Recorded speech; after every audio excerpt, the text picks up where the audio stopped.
Hello, hello. I see that we have people joining us as I speak. I hope everyone can hear me. If you are having any issues at all at any point in our session tonight, then please feel free to let us know in the chat or also to just contact our staff. I'm sure that there was a support number that was shared with you. So if you have any problems at any point, just let us know and then we can definitely help you out. Okay. So thank you so much for joining us today. We have a very relevant topic for very relevant times. And we just are really happy that you were able to join us. And moving forward, I just want to quickly clean house a bit, as we would say, just to make sure that we all have a good understanding moving forward. First things first, there will be an opportunity for Q&A. And this is very important to note that you can either follow the QR code here on the screen if you want to be a bit more fancy with your phones, or if you can pull up the chat panel, you'll be able to see a link that my colleague shared. And if you follow this and you put in the code, which you can see on the slides right now, the hashtag 86697, then you'll be able to submit your questions. And if you're not sure on what to ask, have no fear. You can also actually upvote questions other people have asked. So if you see a good question, it's similar to something you want to know, or you just want to hear an answer, then please feel free to upvote it so we can see that multiple people would like to see an answer to this question. So this will be the questions we will be asking you to post throughout our discussion so that we can have them ready for later, and then they will be answered during a Q&A session that we have coming up. Okay, so I hope we're all on the same page for that. So moving forward, I'm going to do the introduction of who we have here with us today. But first things first, my name is Gabriele, and I'm going to be acting somewhat as your host today. But moving forward, I would just like to welcome to the area with me, Mr. Yoshito Hori, who's coming to join us. And we're really excited to have him. He's got a very busy schedule, but he's here to join. And just as a quick introduction as well, who is this, you might ask? Well, Mr. Yoshito Hori is the president or the founder as well of GLOBIS University and a graduate of Harvard Business School, as you can see on our slides right here. And GLOBIS goes beyond just a school. It has evolved into so much more. So I'm just really, really excited to welcome him here, and he's going to just tell us a bit more, and we're going to dive into our topic of the day. So welcome to the stage, and thank you so much for joining us. Hi, Gabby. Hello. I'd love to give a handshake, but we can't at this point. There's some. Yeah, there's a divider. So as you can see, times have indeed changed. So just before we go deeper into this topic, can I just ask you, Hori-san, can you maybe explain to us a bit, why GLOBIS? Why did you decide to found a school? Okay, so hi, Gabby, and hello. I'm so glad to see you here. Well, regarding GLOBIS, I started GLOBIS when I was 30, about 28 years ago. It was started in 1992. The reason why I started it was that when I was 27, I entered business school, and I was quite impressed about the curriculum and contents. And then I realized that my ability was actually improving. So I felt I was lucky to be able to get my MBA. But looking back to Japan, there were only very few business schools. So therefore, I thought I should create a business school in Japan, which is more practical, more entrepreneurial, more mind-focused business school, and more service-oriented business school in Japan, so that there will be more and more students can be able to study at GLOBIS. So that's how it was started roughly about 28 years ago. Wow, that's been quite a while now, and it seems like it's been going really well. But for starting an MBA school, so just starting a school is one idea, but there's many other MBA schools out there. So what would you say makes GLOBIS different? Okay. What is it that differentiates us? 4 or 5 things I will mention. One is that it's very entrepreneurial. It was started by a person like me about 28 years ago from scratch.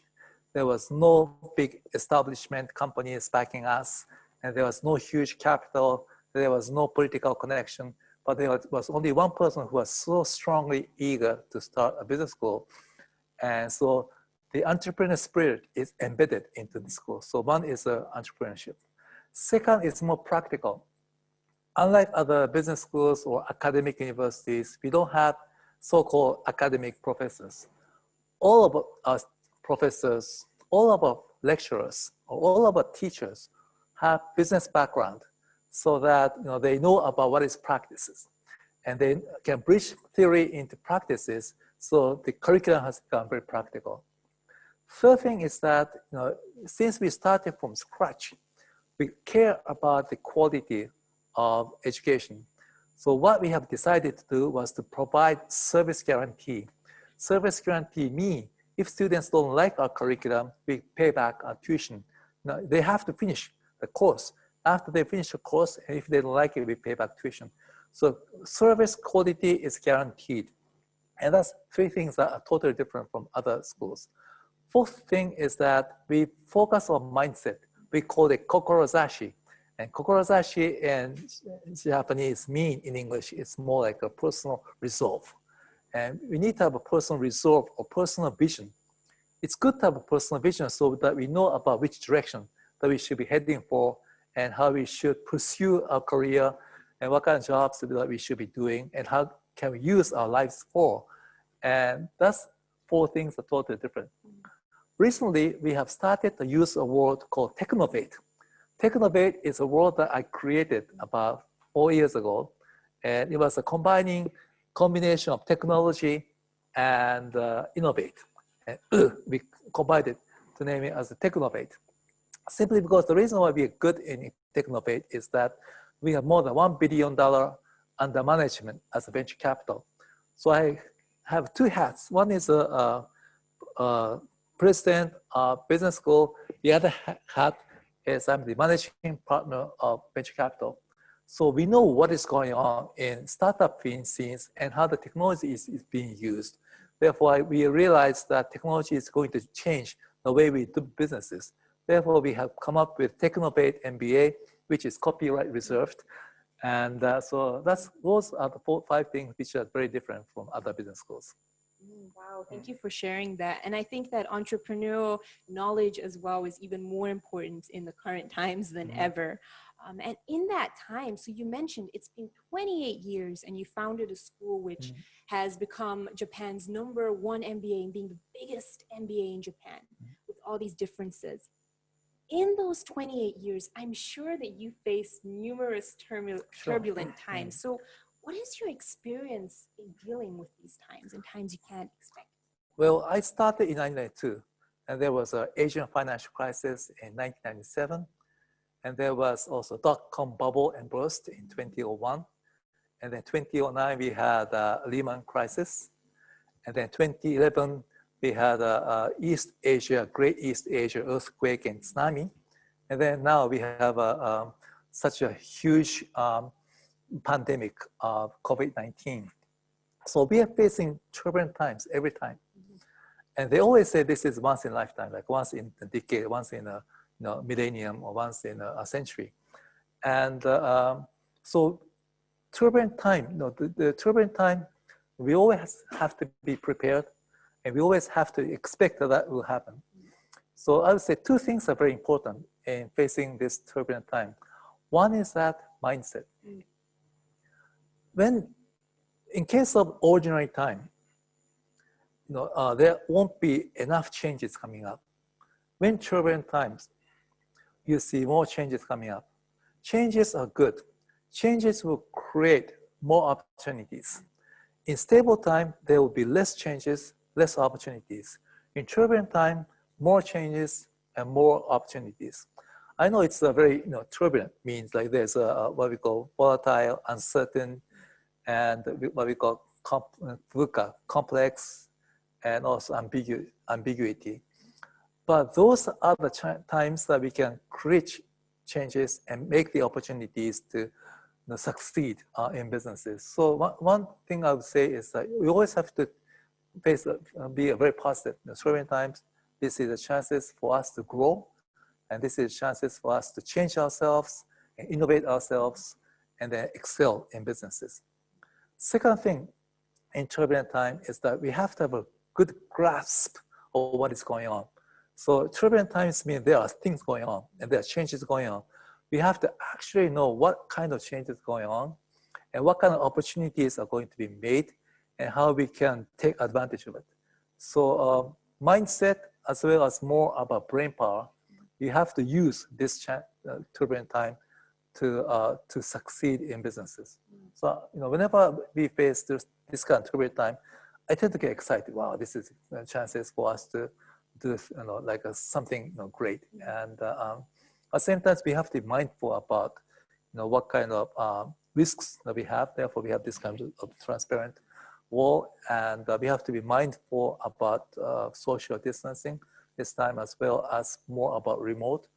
But there are two things: more chances, more opportunities, and then we have to be able to grasp what is going on so that we can take advantage of it.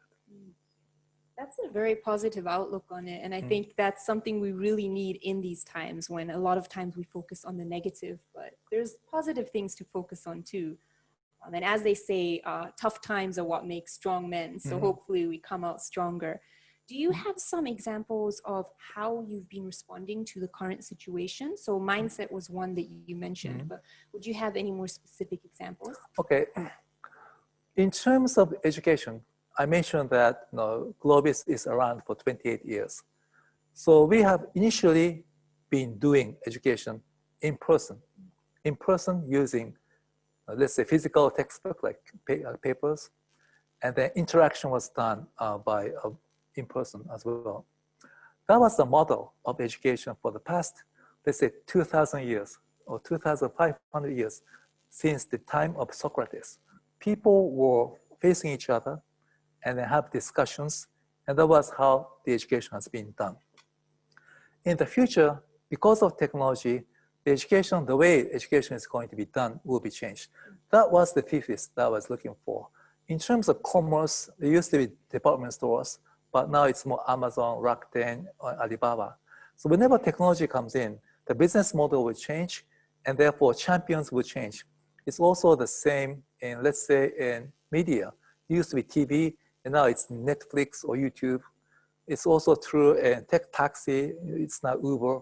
So the champion will be changed in education, and total differences, the total technobate, innovation will happen because of technology. So what I was looking for from, let's say, 5 or 6 years was that because of technology, education will be changed. How will it be changed? And then we came up with the concept of online MBA, which was started in 2015. So in order to do online MBA, everything has to become digitalized, all the textbooks and all the social networking, as well as the discussion, and also all the visual presentation discussions. Everything has to be done online. And that was what I thought was happening. This pandemic, this COVID-19, is not actually changing the whole society. It's accelerating. It's accelerating means that we thought that this online MBA, as well as GLOBIS Unlimited, which I will talk about later, and this will happen gradually.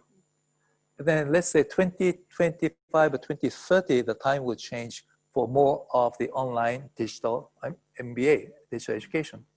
However, because of this pandemic, COVID-19, what happened was that, let's say Harvard, no class are going on. So all the classrooms and campus are useless because nobody go there at this time.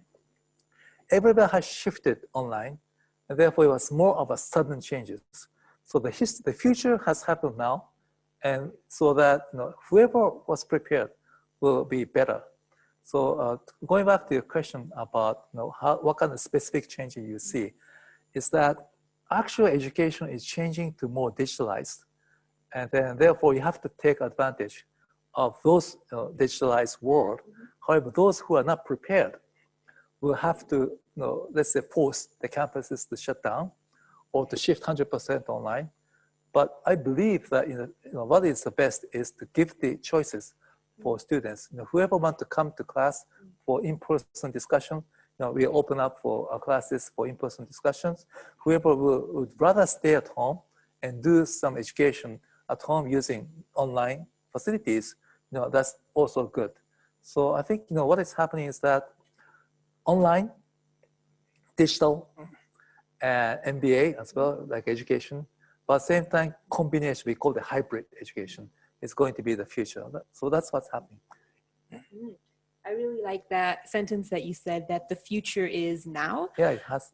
Mm-hmm. And it really just sprung on us, didn't it? We all saw it coming, but we all thought it was still some distance off. And then COVID hit, and it was either do or die, basically. A lot of companies have had trouble, and those who were prepared, they're doing a lot better compared to the others. Looking more at the customer perspective. So you talked about having hybrid classes, for example. Do you think there's going to be some other customer needs that will be changing as we move forward as a result of this pandemic? A lot of people are working from home now, for example. How do you see this changing what they will be looking for? Well, I believe strongly that more option is better. So we have to, as a school or as a company, have to be catering to diverse demands of those who think that COVID-19 is not so serious, and some people who think it's serious, as well as those people who live outside of Japan, and as well as those people who don't speak Japanese and who speak only English, and then who live in the US. We just have to cater to all the demands and needs of diverse people, and then whoever are flexible and providing convenient educational services with high quality and who are catering to each demand is going to win. So that's a challenge. That's a challenge, because you used to say that, this is a campus. All the students will come to this campus in Boston, and then there's no online, and then they'll all have to speak in English. And then, that time was easy. But now that the language have become, in case of GLOBIS, we provide education in both Japanese and English. We provide full-time MBA as well as part-time MBA. We provide in-person classes as well as online classes. And then we also have hub campuses in Singapore, and also we have campuses all around Japan. So what we are trying to do is to provide equal opportunities to learn for those students who are living whoever they are, and who are in whichever time zones they are, and whichever demands they have. We have to be catering to those demands with the highest quality as possible. So that's what that's what is going on. Therefore, the management of business school have to have deep understanding about technology, and at the same time, we have to be able to provide as many programs in a very flexible way by always listening to the voices of students for the feedbacks and ratings. And that's what we have to move forward for. It almost sounds like an era of customization that's also going into education as well. But we call it mass customization. 100% customization will make the operation awful. We don't want to think about like mass customization is a combination of mass production and customization. So therefore, we block into some certain segments. And for these segments, we provide this. For these segments, we provide this.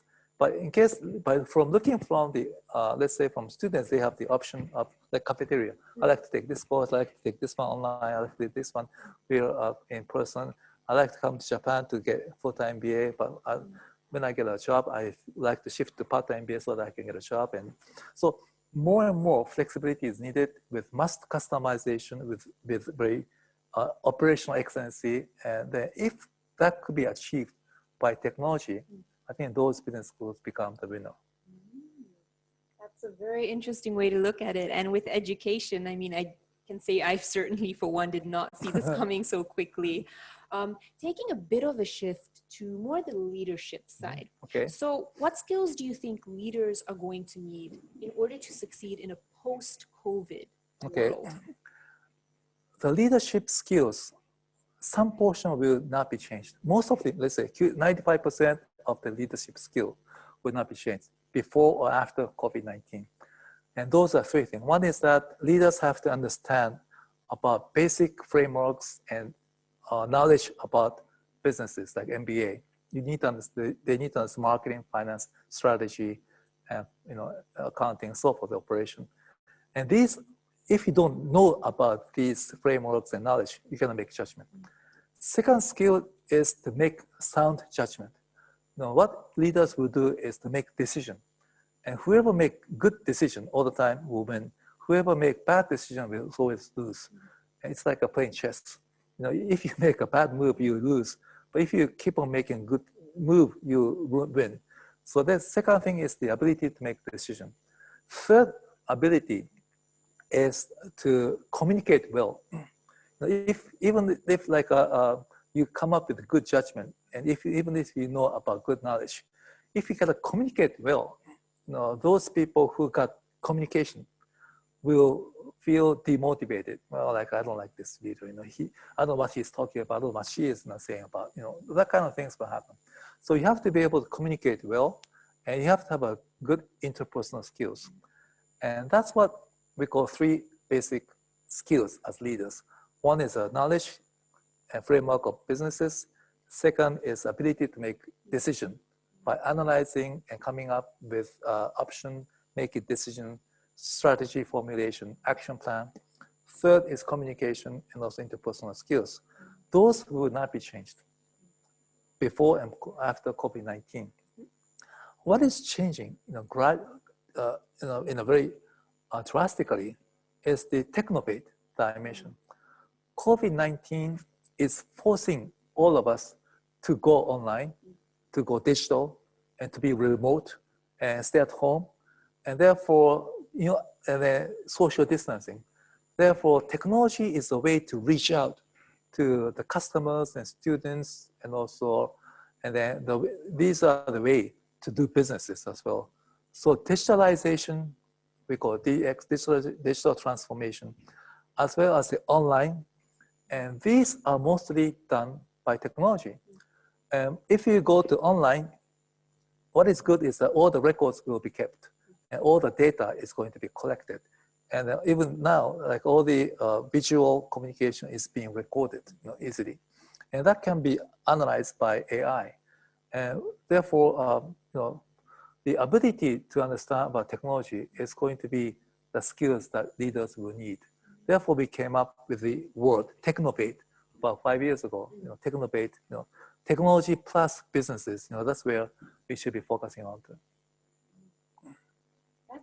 That's a very interesting point. And when we talk about digital, I think I've heard this question a lot, and I think a lot of people have this fear as well.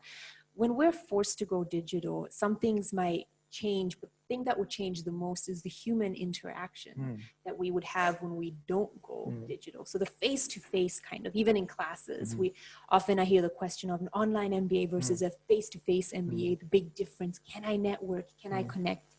Do you think the networking aspect or the face-to-face aspect is drastically going to decrease as a result of digitalization, or do you think it's going to actually have more of a positive effect? Well, the medium to meet have changed. The way that we meet have changed because we cannot meet in person. We cannot shake hands.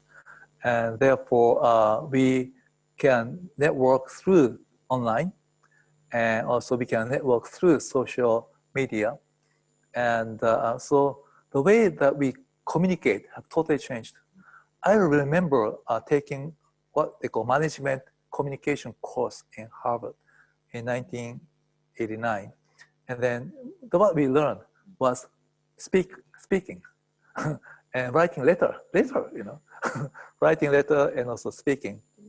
Now it's changed to video clips, and then instead of letters, it's email, and then now it's social media. So we have to adjust, as leaders have to adjust because of the changes in technology, the way we communicate. And that's the same as the way how do we take leadership to those who are in remote at home and who I cannot see in person to communicate. And then we just have to be more, adjust ourselves to that reality that whenever we are more remote, we have to have more, more dynamic, more with gesture, because communication can be lost through these video clips and also through the social media. We just have, I think the communication has become more direct and then more dynamic, and also it has to become more emotional, because emotion will be easily felt if you're closer, but if you're remote, you have to say out more, like I love you and so forth. You just have to be more explicit, and if you are closer, you can be more implicit. You don't have to say it so much, but you can feel it. So the more you become in distance, you just have to be more explicit, you have to be more dynamic, you have to be more direct, so that your intention can be communicated better. So however, the essence is not changed. You just have to communicate to be able to grasp the heart of those who are being communicated. So because businesses are done by people and people, it's not done by AI and AI. So you just still you always have to communicate with a strong EQ, like emotional content, so that people will know that your passion is being conveyed or not, whether or not he or she can be trusted through your communication. And then, so that basic essence is not changed. I like that, explicit versus implicit. That's a very good way to put it. I hadn't thought about it before like that, actually. Which, changing gears a bit and moving from that, talking about GLOBIS itself. So with GLOBIS and with the situation as it is right now, what would you say are your priorities? So we just discussed a bit about communication, being more explicit, but what are some other priorities you see? Okay, so I will be explicit. Well, what we are seeing in education is that before technology, there are more diverse, and then it's more about there were so many universities, so many business schools, and then therefore it was difficult to pinpoint who are the winners. In internet time, winner take all. This happened in Google. This happened in Amazon. This happened in Facebook. This happened in, let's say, Apple, as well. Winner take all in internet times. So from in-person education to online education, I think a few will remain in online because winner take all. And that will happen in technology and education in Technovate. So the priorities that you have asked me was that we are so eager to be able to win in Technovate time. GLOBIS' vision is to become #1 MBA in the world in Technovate era. So Technovate era means that we are going to become #1 online and also with digitalized education. So my priority is to win in this internet online MBA. And that's what we have promised to our students and also to the faculty. And so what we are doing is 2 or 3 things. One thing that we are working on is what we call GLOBIS Unlimited. GLOBIS Unlimited is the unlimited learning of MBA for $20 per month. Let's say in case of Spotify, it's unlimited listening of music. Netflix is unlimited viewing of video clips and also movies. And in case of GLOBIS Unlimited, it's unlimited learning of MBA for $20 per month. And this is what we call micro learning. Micro learning is you learn using let's say smartphones. And then micro means you learn 5 minutes or 10 minutes for one course. And then as you can collect data by seeing whoever has dropped off between, let's say, 2 minutes, you can imagine that this video clip is not good for students. So that we always upgrade, and so that we can have the good ratings of each video clips that we provided. And that's not only video clips, but also combining with some slideshow and animation, so that it's better than just reading, but it's always fun to be watching. And so that you can always study while you're in train, or even though you may be, let's say, having some cooking while you can also watch as well. And that kind of micro learning, I feel is the way for the future. It used to be called MOOCs, like massive open online courses. And massive open online courses have the completion rate of those who have studied and enrolled and those who have finished. It's only about, let's say, single digits, very small. So we have changed MOOCs to two things. One is SPOCs, small private online courses. This is what we are working on for GLOBIS Online MBA. And then that's what we are using. So 30 students in classroom will remain 30 students in classroom online. So the same curriculum, the same textbook is being used, and the actual data shown by the feedback of students are almost identical, both in person and also online. So SPOCs is the way that we are working on. That's the priority. The second thing that we are working on is what we call micro learning. Instead of MOOCs, we provide a smartphone education for $20, and this is the way for learning. And then we are also combining AI. We started kind of research institute called GAIMERI, stands for GLOBIS AI Research, GLOBIS AI Management Education Research Institute, so GAIMERI. And therefore, we started GLOBIS AI Learning, and we are collecting data. And then, so this AI is assisting faculty in reading the report and also for application. It's still assisting. The judgment is being done by professors. So the priority that you asked me, being explicit, is to invest heavily on technology.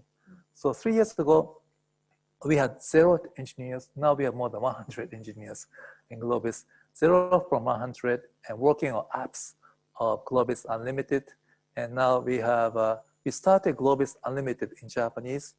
Paid users before COVID-19 was 60,000. Now we have 140,000 in just half a year. So it's up more than twice.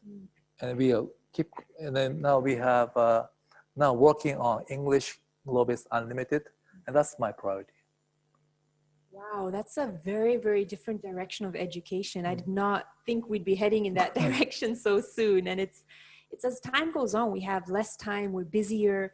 And so micro-learning really, really sounds like it fits in that schedule. You can continually upgrade yourself. And yeah, like before advantage. they say that they used to learn on the train. But now, when we did some survey, some people say they are learning while taking yoga, or running, So you can learn, and you can make time for learning for, let's say, 5 minutes, 10 minutes. And then you can keep like a first course, second course, third course, and then, so anytime, anywhere, and then you can study, and then unlimited. And that's GLOBIS Unlimited. It's good for knowledge and framework. I mentioned 3 abilities. One is knowledge, second is judgment, decision-making, third is interpersonal communication. GLOBIS Unlimited is good for this knowledge, but it's not good for actual judgment. Actual judgment has to be done through discussions, and they have to be going through lots of analysis and also some brain storming and discussion with faculty and continuous learning, and then you reach some kind of wisdom. They say knowledge can be taught, but wisdom cannot be taught. Wisdom can only be taught through actual discussions and interactions. And that's what we are providing at GLOBIS MBA. But actual knowledge can be taught by GLOBIS Unlimited. That's a great combination of the two, and that's a really cool way to put it. Wisdom needs to be learned, right? Both digital. Both digital. GLOBIS Unlimited smartphones, GLOBIS MBA online. Not yet smartphones. You need either tablets or PC because you need much bigger monitors.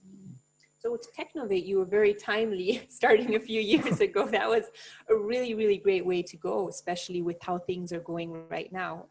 And I do know that we are heading into our Q&A session soon, but let's maybe just close up the discussion before we take some of these great questions that are already being asked. Okay, sure. And just on a question to do with what GLOBIS, the pillars GLOBIS is on. So entrepreneurial spirit and Technovate, those are two of the pillars GLOBIS has been founded on. And how would you say those two pillars have helped with the change to online learning during this COVID-19?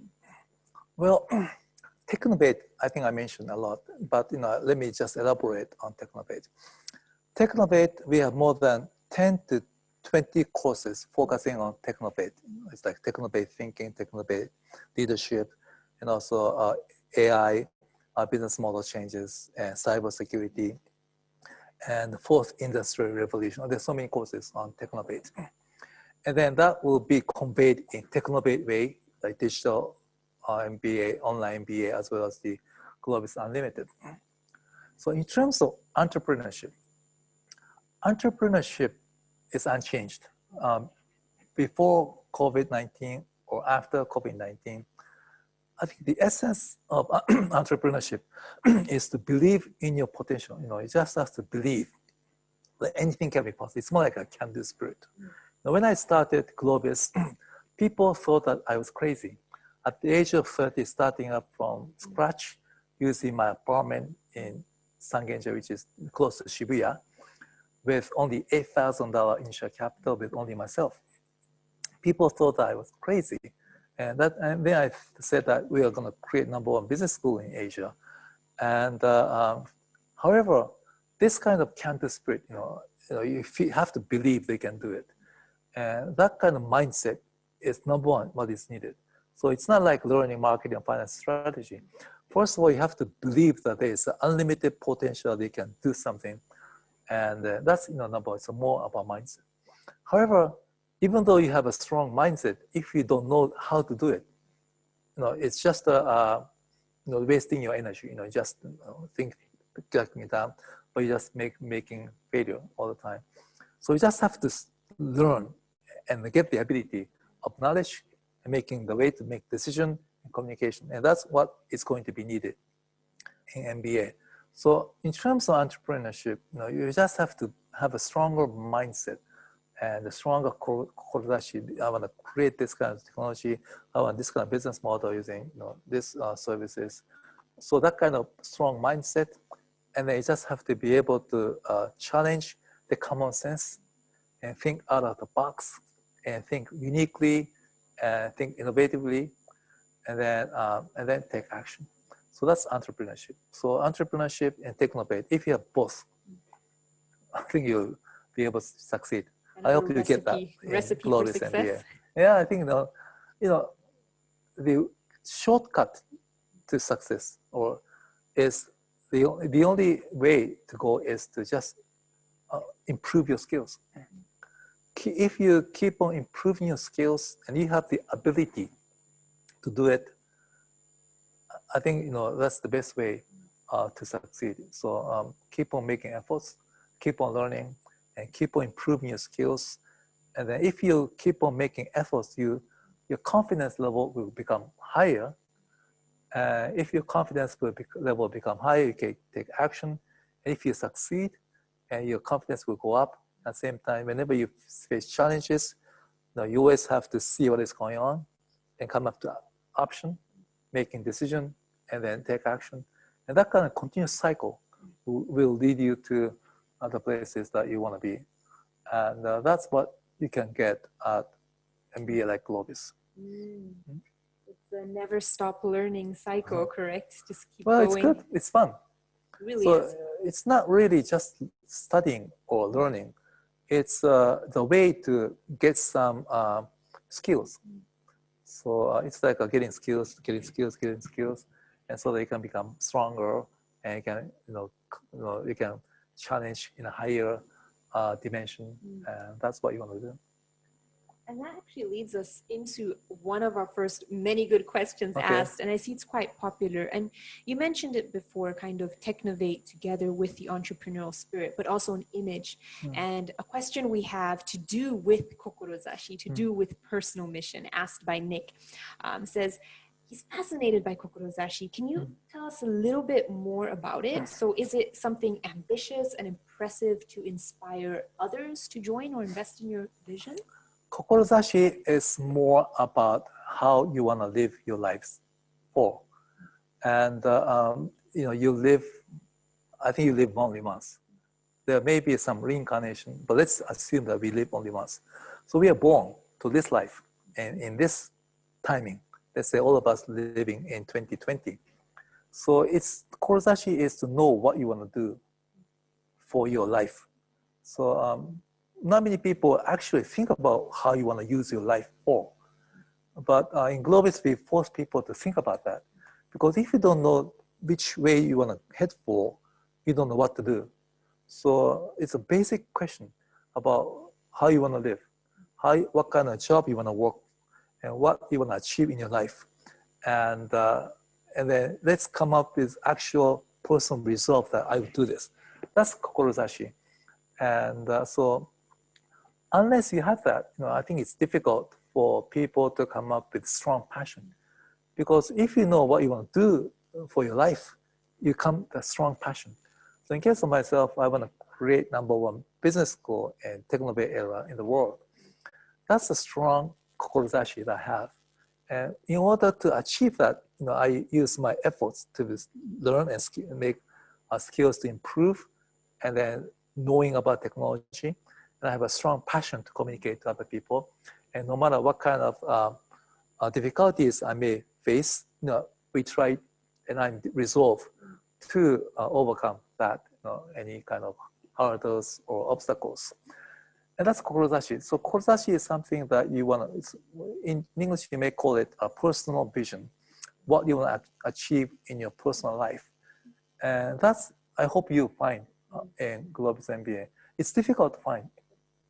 You need to have broader experiences and broader perspectives. Because if you're confined with one company that you work for, you have a limited ability to see things. But if you come to MBA, you learn about marketing, finance, strategy, and operation, and all the functions, as well as lots of different industries, let's say manufacturing, finance, and venture capital, and consult, lots of industries.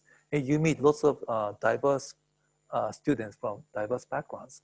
And then you learn about how the world is functioning. And then you will start thinking about, well, I've been working in this career track, maybe it's time for me to change. And then start thinking about that. That kind of process, I think, is what MBA is providing you for. Because mostly those students who are taking MBA is their 20s or 30s, and they have experienced some jobs and worked in organization. But not all of them realize that this is what they want to work for life, for the rest of their lives. But it's a good way to think about what is my kokorozashi, what is my personal vision. And all the students gather at GLOBIS and they don't know what to do. So that's a good thing. They go out for drinks and they talk about online and what they want to do. And then they think about your strengths and weaknesses and what you feel passionate about and what you feel enjoy a lot or not.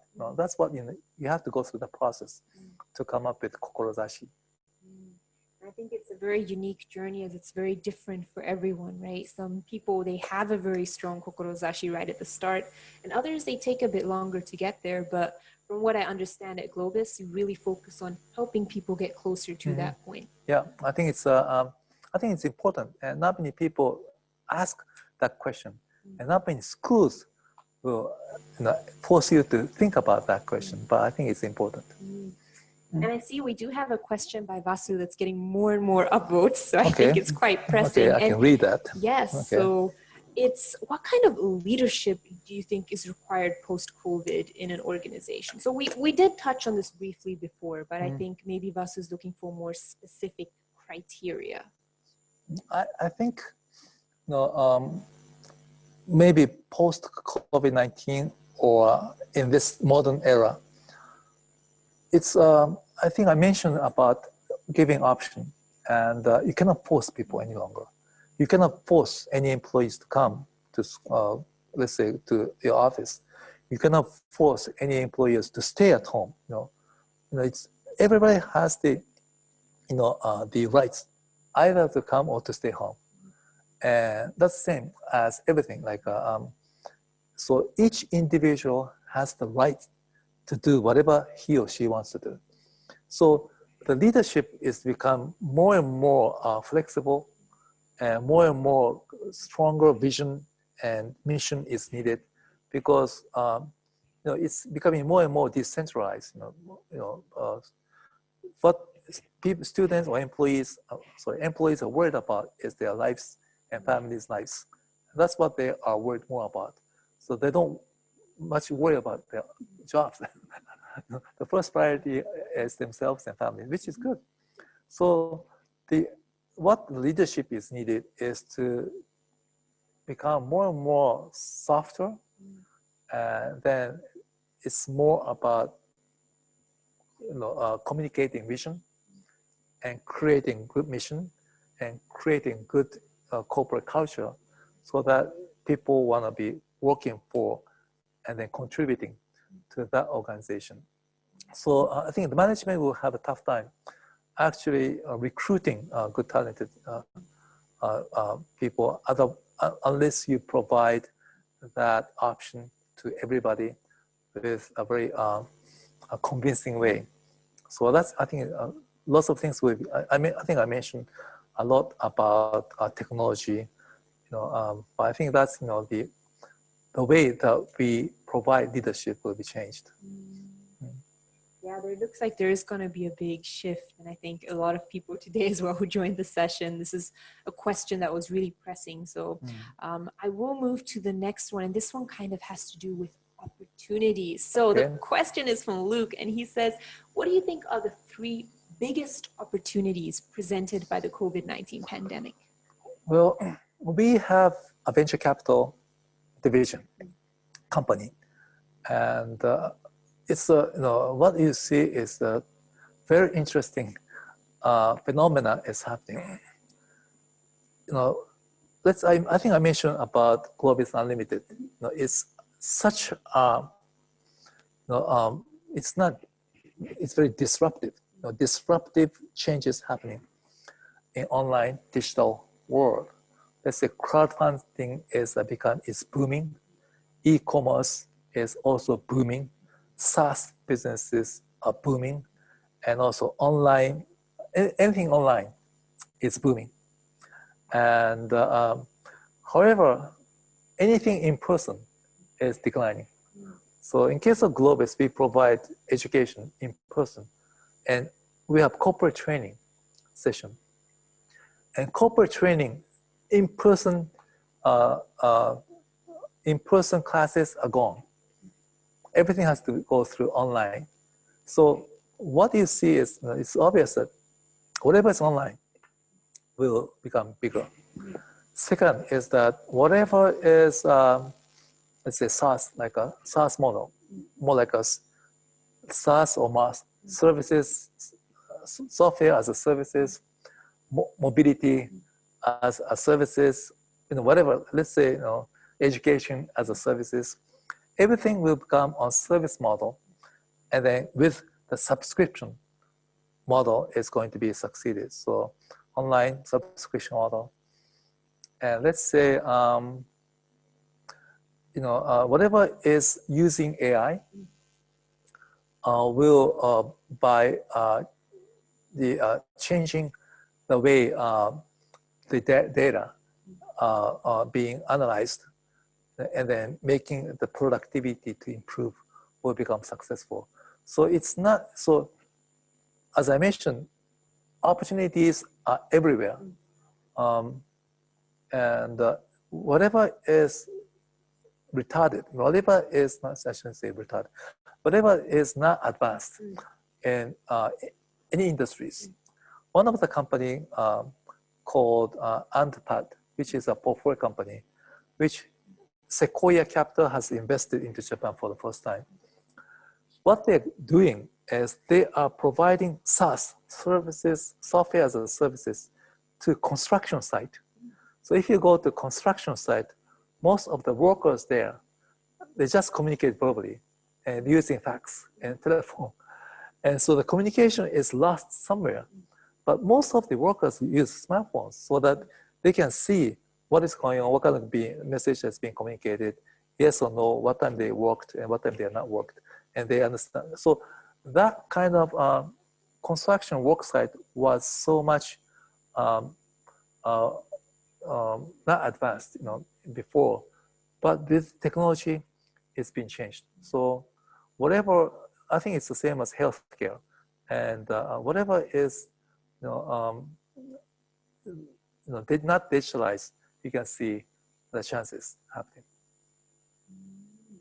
And it's the winner takes all time that you mentioned before. I think so. You have to be quick. You have to be very speedy for that, right? And then winner take all, like a first mover advantage is there. So if you have any ideas, you better move on them quickly or learn how to improve on some other ideas. And procure as much capital as possible, and then get as many good education as possible, and attract as talented people as possible. Yeah, I think that ties back to education. It's a competitive advantage to keep upgrading yourself as well, to just keep learning. Time changes. What you learn today might be different tomorrow, right? So we have to keep up to date with it. So thank you for answering the question on that. And I hope that answered your question, Luke. Looking at another question we have coming up. So I'm going to jump to the question from Milad. And this is a question on what is your suggestion for companies to implement radical transformation in the COVID situation within their organization? I think it's during the COVID situation, it's difficult to actually communicate to those employees who are living in home and they're working remotely outside the office. The more complex you have to do, you have to have more deeper communication, like more intimate communication. And therefore, I think it's too late to change or implement radical transformation in COVID situation, because you have to be prepared. However, this is a chance to implement the changes in the mindset, and then go through any kind of restructuring or transformation and so forth. So number one, it really depends on what kind of companies, how digitalized your companies are, but everything has to become digital. So therefore, in Japanese government, they are abolishing paper and hanko, which is like a seal, and which is good. So radical transformation in COVID situation is to get rid of all those bad habits or the bad custom that the company had, which have been kind of like restricting the companies to move forward in digitalized situation. So I think it's the best way is to get rid of paper, get rid of all the unnecessary things, and then work towards digitalized world. It's difficult to change into actual transformation in businesses, but I would say what you can do is quickly is to implement those changes in the way you do businesses. And then second thing is that what you have been doing in the past, you should accelerate. It kind of sounds like competitive advantage does not last. It's something that you keep needing to work on. Is that correct? Yeah, I think it's difficult really to communicate in the COVID situation to the complex changes. But I think, they are, all of the people in offices are convinced that technology is needed. And that's what I would be focusing on. All the technologies, all digitalized technologies will be implemented first. And then changing the business model are not easy, but you have to be prepared to do things. So have one foot always in the future so that you're prepared and it's not too late. And go digital is one that I'm hearing as well. So that in answer to your question, go digital as soon as possible. Okay. And abolish all those bad habits they have had. Yeah, that's true. Bad habits really weigh us down. And I think COVID just amplified how much that is an issue as well. I do see that we are jumping a bit in the direction of more MBAs themselves in Japan. So DT asked about an MBA. What is the weight of an MBA in Japan? Does it help, let's say, for example, for an international foreigner such as me, I came to Japan and I got an MBA. What value does an MBA have in Japan? Well, MBA is the actual diploma, but not only diploma. MBA is, it's not like, let's say, lawyer or accountant. You don't have the actual license. It's not licensed, it's just a diploma. But I always say that it's a leadership base camp. That's where you train yourself to become a great leader. So MBA is a process for you to get three things: knowledge, and the ability to make good judgments, and the ability to be able to communicate, and also to become a good leader in improving your interpersonal skills, and also with technobate. And those are the four skills that you can get. And if you are able to get those skills, no matter where you go, you'll become successful. And so in that sense, MBA has a value in Japan because the people who have knowledge and the ability to make good sound judgment and have a good way to communicate with technobate, all the companies will need you if you are furnished with those skills. So no matter where you go, you'll become successful. So it's up to what kind of MBA and what kind of process you will go through in getting your MBA. In case of GLOBIS, we focus on the technobate, entrepreneurship, mindset, and also practicality. But other business schools may not be like that. So if you get MBA from GLOBIS, you are guaranteed that you have gone through that process, and so that employers in Japan will like to hire. But in case of Japan, the Japanese language is going to be a little bit of tough, hurdle to work for Japanese companies. But no matter where you are, if you are able to get those four abilities, I'm sure you'll become successful. It's a good way to put it. I think another way is that an MBA is not so much a magic wand, but a tool, correct? Yeah, that's right. How you use it is really... Sure, I guess, Gabby, you are GLOBIS MBA. Yes, I did the full-time program, so I did my MBA in a year. It was very fast. How would you answer that question? Ooh, you're shooting one at me now. Okay, I was not prepared for this, but I would say it really depends on the person. So an MBA is a great way into a career in Japan. It's a great way to network. But again, not just to network, but to gain the knowledge to experience Japan itself. But at the same time, you cannot expect to get an MBA, even if you did a great job, you got great grades, but you didn't gain anything through it. You just forgot everything you learned. If you go out and apply what you learned and you keep evolving and building on that, then I think an MBA is a great way to move forward and you use the tool effectively. But if you just do an MBA for the expectation of it instantly rocketing you to the top of a corporation, then that's a theory and not practical reality. That's right. I hope all of you will take great advantage of MBA so that you can grow, improve yourself, and get those four skills that are needed and will become successful in the future career. Hopefully you'll find your kokorozashi so that you know which way you should be heading for, so that your life will become much better. I would say personal mission is a great one at GLOBIS. I think it's, if you find it, you'll become much happier. Gives you purpose. So. But it's not easy to find it.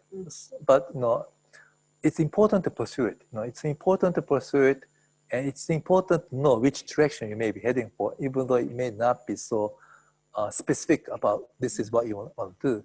But I think it's good to pursue about what you want to do for your career and think about that so that you'll be sure to be heading for the right directions. All right, jumping to another question. So I see another popular question is, in the COVID situation, so Japanese organizations are facing big changes because of work from concepts which they never thought would happen. What is your point of view on these big changes that they're facing? Well, it's the same, great opportunities because of the big changes that are happening.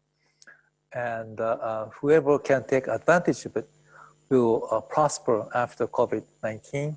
Whoever will not be able to grasp that changes, they will be less advanced after COVID-19. So this is like a tipping point for those who have been well prepared, and at the same time, they have been working for the transformation, both digitally and both organizationally.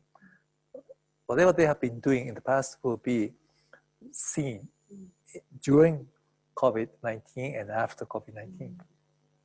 They're really being challenged now, especially with the changes. So jumping from that, we're going to go right down to Luke's question. And he's saying, so you've talked about the can-do spirit that was instilled in you, but was there a key experience that made this can-do spirit, kind of awakened it? Well, I wrote in a book that I was quite impressed about entrepreneurship. And I didn't know what is the differences between those who are entrepreneurially minded and those who are not entrepreneurially minded. I couldn't see differences, I couldn't find differences. One thing that I was quite impressed about was that one people have told me that the ceiling is being created by your mindset. If you think that you cannot do it, that means you're gonna do it. If you think you can do it, the ceiling will become nothing, and then sky's the limit. Even sky is not a limit. Universe may be a limit. Universe may not be a limit. There will be no limitation at all. So the ceiling is being created by your mindset. So can-do spirit is that you have to believe, I think, let's say Apple, Steve Jobs said, "Think the universe." It's like you think that you are possible, you can do it, and you just have to believe in that there is no limitation to yourself, and you can think the universe. That kind of mindset.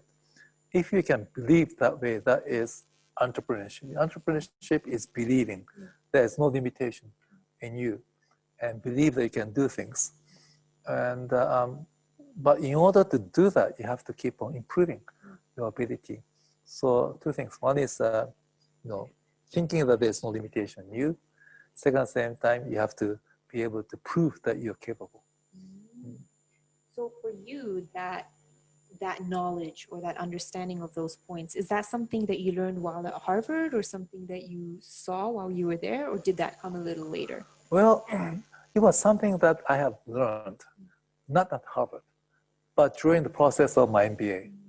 And because it was not learned in my curriculum, it was something that I learned from the people who have come to campuses and as an entrepreneur. And then there was some entrepreneur conferences. One of the entrepreneurs leader has talked about that kind of mindset. And then something like hit me by saying that, because I mentioned that I didn't know what is entrepreneurship, what is not. So I thought that if I can believe that way, I should be able to do things. And then the idea came up to me to start a business school, because by starting a business school, I may be able to influence lots of people who will pursue their career with kokorozashi and strong ability to educate themselves with a strong network. And that will create unlimited potential for everybody who is coming to GLOBIS. And that's what has inspired me a lot. That's inspiring to hear what inspired you. So maybe someone attending here today will have a similar experience and a kind of awakening of their kokorozashi. I'm going to jump into the next question as we are running a bit short on time. Okay, so this is last question?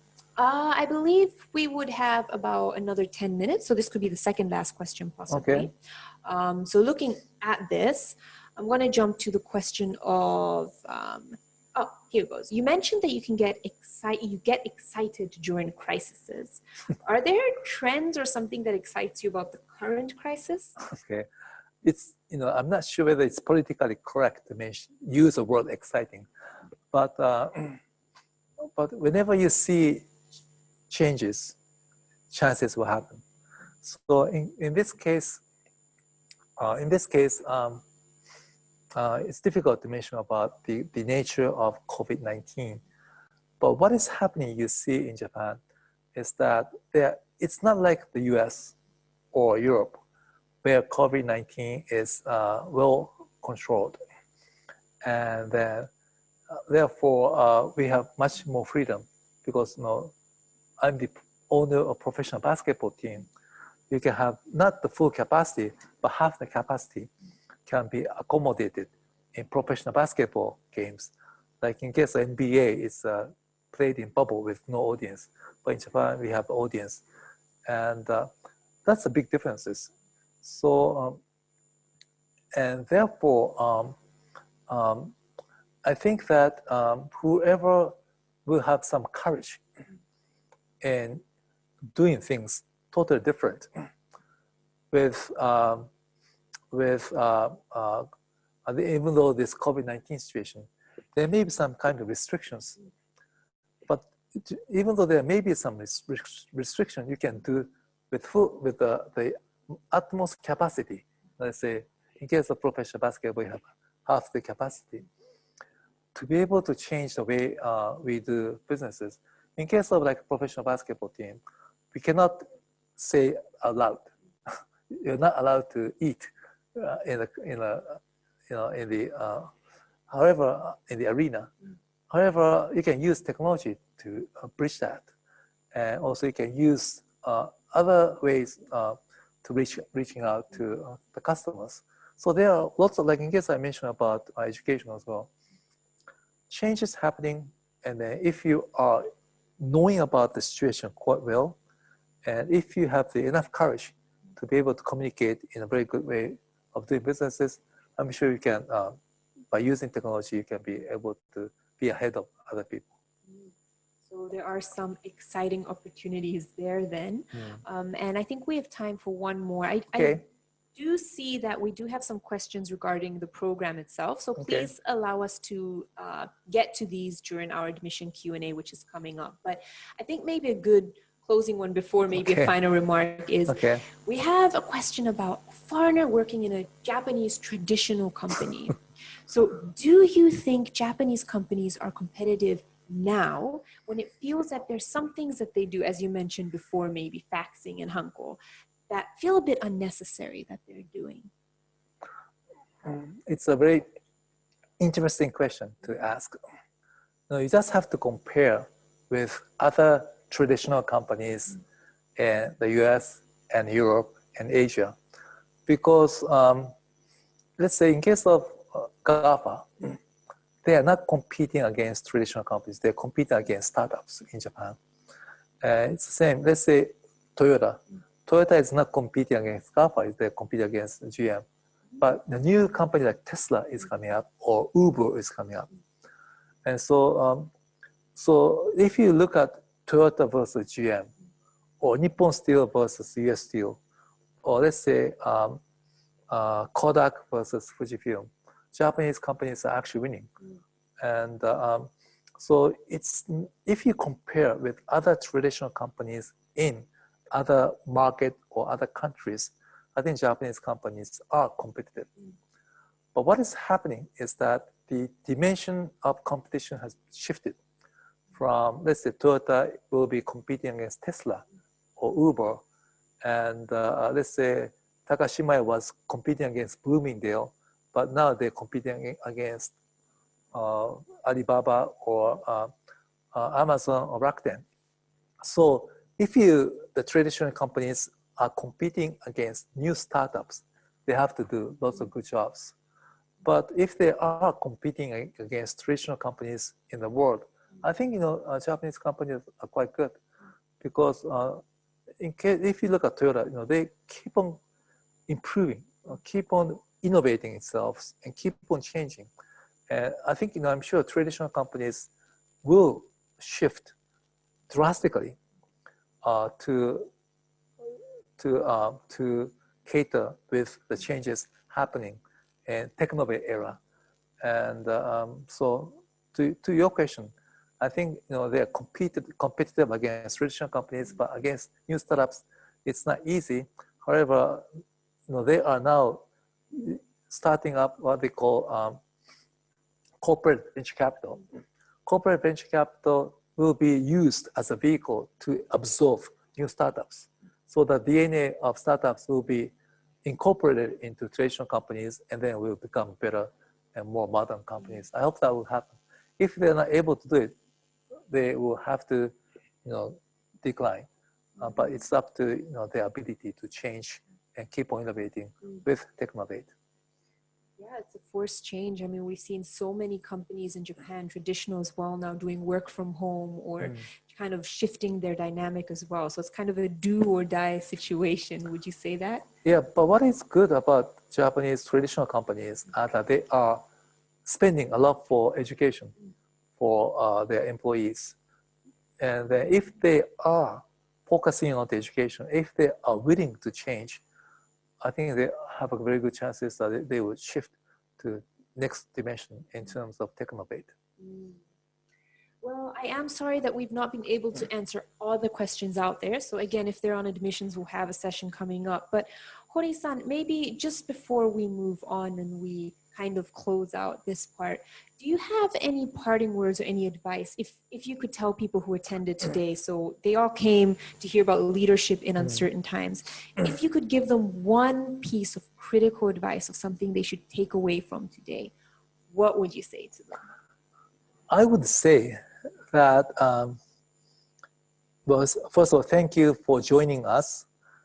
Whoever is willing to study and to improve are those who will become successful in their lives. So one word of advice is to keep on learning, keep on improving, and keep on taking risks, keep on challenging, and keep on absorbing what is going on and knowing about what is going on. And then hopefully you can ding the universe by believing that there is unlimited potential for yourself. And then I hope to see you in GLOBIS sometime. And I hope your life will become better with GLOBIS. Thank you so much. Those are some good words to leave us on. And thank you so much for joining us. Thank you, Gabby. Good job. All right. You too.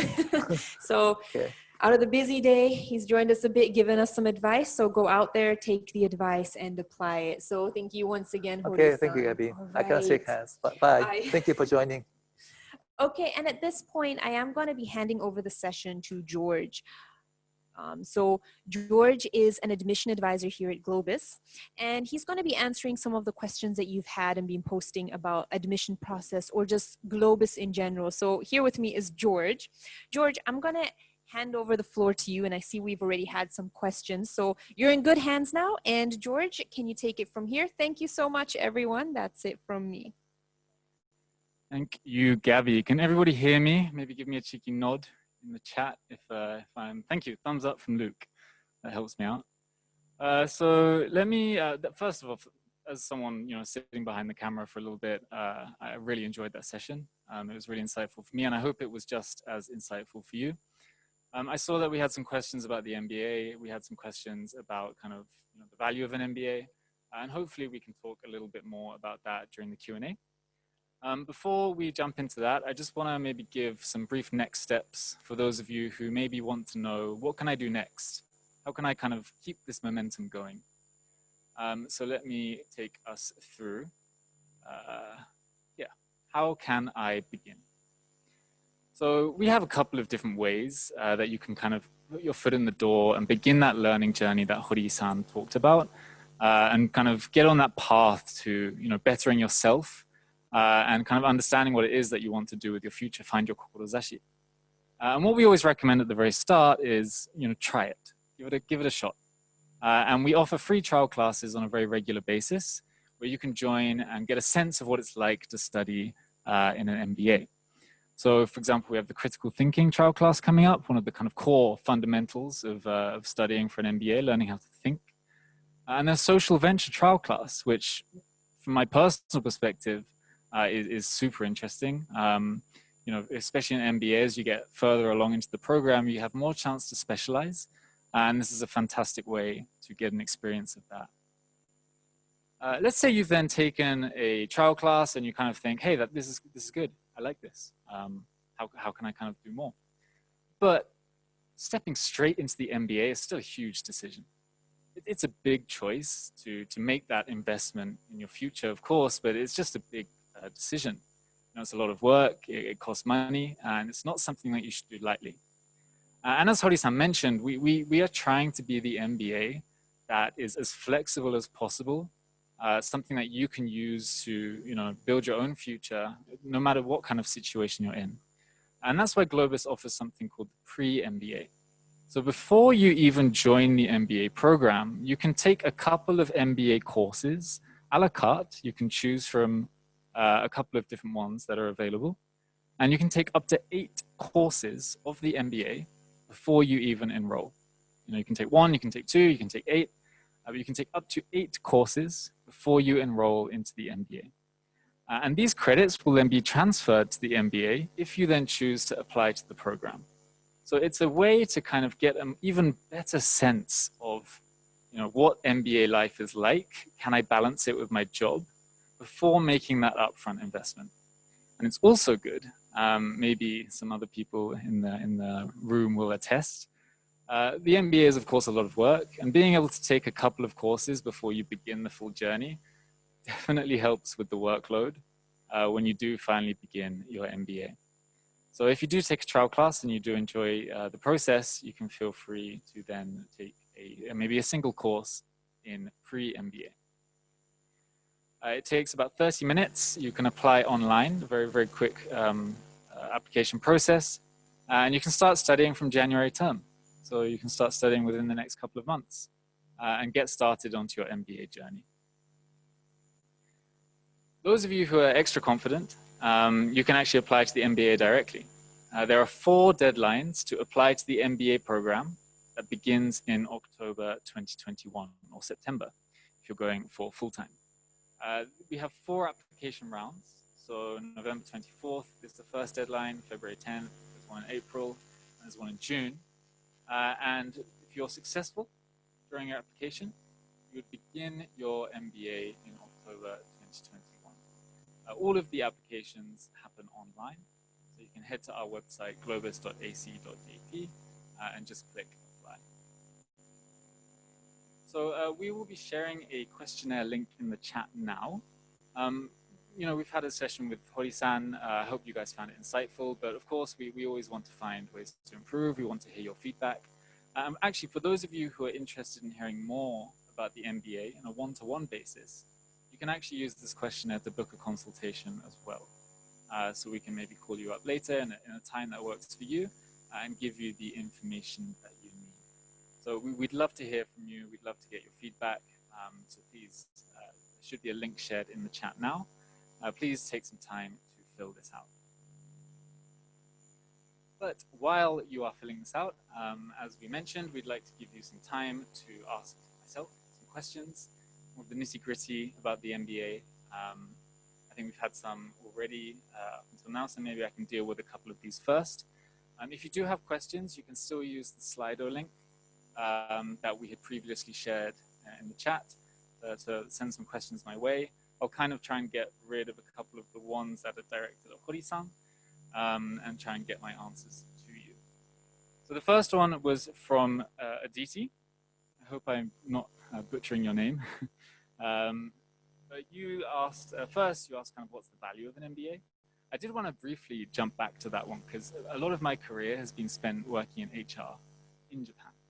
So I did a lot of hiring. I've looked at thousands thousands of CVs during my time, and I think I want to kind of echo one of the things that Gabby mentioned. Yes, GLOBIS has a great brand name. You have a huge network, and a network is a very important part of getting foot in the door at any company, right? And that is definitely a reason that maybe I would have, met some people who I maybe otherwise wouldn't have whilst I was working in HR, and they kind of put their foot into the door to have the interview. So that is definitely one benefit of having the MBA. But I would be a terrible person in HR if I hired someone just because they had an MBA. And honestly, I never made that decision based on that single qualification. I made the decision based on how good the person was. And that is the core value of the MBA. It makes you better. So, if someone joined, a one-year MBA program at GLOBIS and they just did not change at all, then I think that's going to show up when you actually join the interview. And as Hori-san said, the type of person, on the other hand, who's willing to better themselves and absorb information and keep learning, naturally that person will be desirable. And it was the same for me as I looked through all these TVs and I did all this hiring process. There were people that got their foot in the door through having these qualifications and maybe through having the network or being introduced to me by someone who'd also done the MBA from within my company. I didn't hire them just because they had the MBA. So yes, they got the foot in the door, but the people I hired were just the best people. And I think there's a higher chance of being that person if you have all that knowledge. But kind of a more practical question that also came from a DC is, do you help with placement opportunities for international students after the MBA program? The answer is yes. For full-time, we have a career support, and we also have an internship, so you are able to get that support. For part-time and online, we have a couple of different things. Is my mic bad? Mic was bad. Is it better now? You can hear me? Sounds good? Okay. Good to know. So I hope that answers your question, Aditi. You have full career support for the full-time MBA, and for the part-time and online MBA, you have less support, but it is still there. You have access to our internal job forum, and you have access to the network of GLOBIS MBA students. Okie. Any other questions? Let's scroll down a little bit. I'm not seeing any regarding the MBA. Any questions in the chat that I can see by squinting a little bit? After internships, do the international students have to return? So this is a question we get quite a lot. The very short answer is visas are decided by the Japanese government, not by GLOBIS. So whether you have to leave or not depends on whether or not you get a visa. One good point to mention is sponsorship in Japan doesn't cost the company any money. So unlike the United States, where it's ridiculously expensive for the company to sponsor someone, in Japan it doesn't cost. So it's actually much easier for a company to sponsor you, or basically give you a job that allows you to get a visa. So it's definitely easier than other countries. That's one of the fantastic things about Japan, I think. They have a really good set of laws in that case. But the short answer maybe to your question is GLOBIS cannot guarantee any of this. So it's all on the Japanese government, basically, as to whether or not you get the visa. Japanese language. Do we need to have Japanese language to get into employment? It's an advantage, of course. My Japanese is not perfect, by no means. Maybe Gabby, I don't know if you'd say yours is either. And we kind of got into our careers here. Actually, when I first started working in Japan, I spoke no Japanese. So I can tell you from personal experience that yes, you can find jobs. I think the hard reality is that your opportunities are, of course, less. So I'd always recommend learning Japanese. And honestly, just from a personal point of view, I can say that in my personal life, my life in Japan has increased in quality in direct proportion to the amount of Japanese I speak. And I think that's true for any country that you decide to live in. If you put in the effort to learn the language of that country, you'll have a better time. Yes, I hope that answers your question. Any other questions from anybody else?